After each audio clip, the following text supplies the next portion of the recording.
The house is listed for 475, and I find out my buyer made an offer on the house for 465, but they also asked for $15,000 of seller help towards closing costs. So in effect, what they did was they reduced the sales price by $25,000.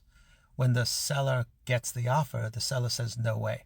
The seller says, I will sell you the house for what I listed it for 475, but if you want to get $15,000 of closing cost help, you have to raise the price to 490, and then I'll give you 15,000 seller help. So I'll net exactly what I'm listing the thing for.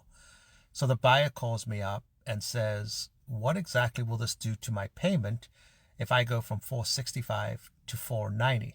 And after calculating the numbers, it works out to just under $200 a month. So I'm like, you'll pay $200 more a month, but you'll get $15,000 towards your closing costs. Then you'd have to pay the rest. So he hates that idea. And so him and the seller are pretty far apart. So what I recommend is, I said, well, you don't have to do what the seller asked. Why don't you, instead of offering 475, why don't you offer 485 and then ask for the $15,000 seller help?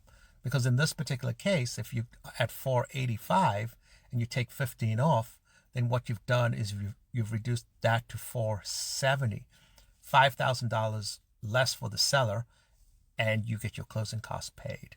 And we just had a long conversation about it, and he's deciding whether he wants to do that. But I'll know later today whether he makes that offer and whether the seller accepts it.